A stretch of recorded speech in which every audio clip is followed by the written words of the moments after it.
Tonight, a wild chicken is making headlines across the U.S. and in Kansas. It's called the lesser prairie chicken, and White House officials say it needs to be protected.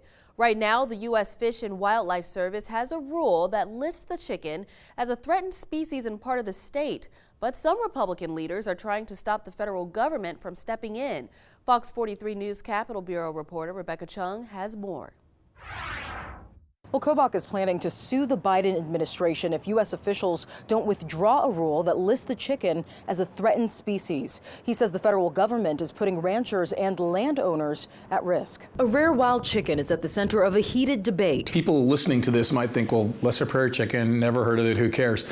It's not really about the lesser prairie chicken. It's about what this listing would do to Kansas agricultural, oil interests, including grazing cattle. U.S. Fish and Wildlife Services is listing the chicken as a threatened species in parts of Kansas. The bird will be considered endangered in areas further south. But Kansas Attorney General Kris Kobach says the decision could be devastating. You also announced your intent to file a lawsuit in a notice to the administration, arguing that the move is illegal. Why do you say that?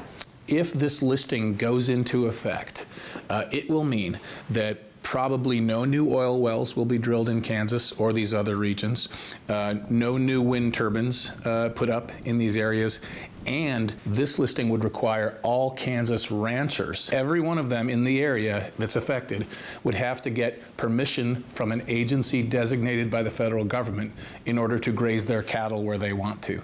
So the ranchers of Kansas would have to ask Mother May I to the federal government. U.S. wildlife officials have argued that they're protecting the bird from extinction. They say about 90% of the bird's habitat is gone as of last year, and only about 32,000 lesser prairie chickens remain. But Kobach believes the agency has overlooked current conservation efforts in the state. For example, the greater prairie chicken, which has an even greater range in Kansas and goes up into Nebraska and South Dakota, that one has been thriving. Even though it's being hunted at the same time. Management by wildlife officials who really know what they are doing and have proven that they know what they are doing can actually make species numbers go way up.